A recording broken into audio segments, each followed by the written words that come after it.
मैं हूं अनुपम। Stories with अनुपम में आप सभी का हार्दिक अभिनंदन है। कहते हैं अच्छे विचार और सकारात्मक सोच जीवन को उज्जवल बनाते हैं। आइए आज की कहानी सुनते हैं। एक घनघोर जंगल में इच्छा पूर्ति करने वाला एक पेड़ था। उस पेड़ के विषय में कोई नहीं जानता था। एक बार एक कलाकार वहाँ से निकल रहा था और उसे उस इच्छा पूर्ति पेड़ के विषय में जानकारी नहीं थी। वह उस पेड़ के नीचे आराम करने के लिए बैठ जाता है और अपने साथ लाए भोजन को खाने के बाद वह कलाकार कुछ देर आंखें बंद करके सो जाता है और उसे गहरी नींद आ जाती है। जब उसकी आंख खुलती है तो अंधेरा हो चुका था। उसने मन में सोचा कि आज की रात तो इस पेड़ के नीचे ही बितानी पड़ेगी। इसके अलावा उसके पास कोई चारा नहीं था। फिर उसे भूख लगने लगी और उसके मन में एक इच्छा जागृत हुई कि कहीं से खाना मिल जाता तो मैं खा लेता।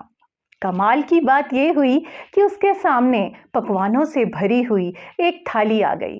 उसे बहुत भूख लग रही थी, इसलिए उसने ज़्यादा सोचा नहीं कि खाना कहाँ से आया और वह चुपचाप खाना खाने लगा। उसने जब खाना खा लिया तो उसके मन में एक और इच्छा की कि कहीं से कुछ पीने को मिल जाता। उसके सामने शरबत के 2 बड़े गिलास आ गए। वह शरबत पीकर बहुत खुश हुआ और फिर उसने ये नहीं सोचा कि ये सब कैसे हो रहा है। उसके मन में एक और इच्छा हुई कि जब इतना सब कुछ हो रहा है तो कहीं से बिस्तर भी मिल जाता तो आराम कर लेता। उसकी आंखों के सामने कमाल ये हुआ कि उसे बिस्तर भी मिल गया। जब वह आराम के लिए लेटा तो बस यही सोचने लगा कि ये सब कैसे हुआ। उसके दिमाग ने अब काम करना शुरू किया कि सिर्फ सोचा तो खाना आया कैसे, शरबत कहाँ से आया और बिस्तर भी कहाँ से आया। उसने सोचा यहाँ पर कोई भूत तो नहीं। बस उसके मन में ये इच्छा की बात आई और सच में वहाँ भूत आ गया। जैसे उसने भूत को देखा तो उसके मन में पहला विचार यही आया कि कहीं ये भूत मुझे खा ना जाए। तभी इसीलिए उसने मुझे शरबत दिया और खाना भी दिया। वह उसने सोचा ही था और भूत ने उसे खा लिया। ये सब इसलिए हो रहा था क्योंकि वो इच्छा को पूरा करने वाला वृक्ष था। जो सोचो वैसा ही वहाँ होने लगता था।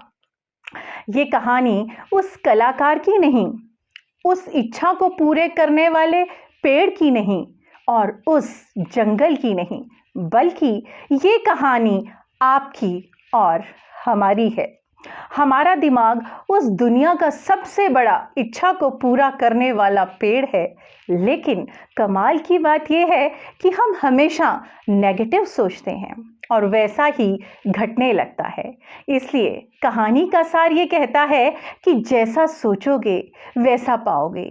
इसलिए सोचना सकारात्मक यानी कि पॉजिटिविटी के साथ शुरू कीजिए, फिर देखिए हर जीत आपकी है। आँखों में सपने और सकारात्मक सोच रखिए। हर जीत आपकी होगी, हर जीत आपकी होगी। ऐसी उम्मीद रखिए। मैं फिर मिलूंगी अन्य कहानी के साथ। आपकी अनुपम।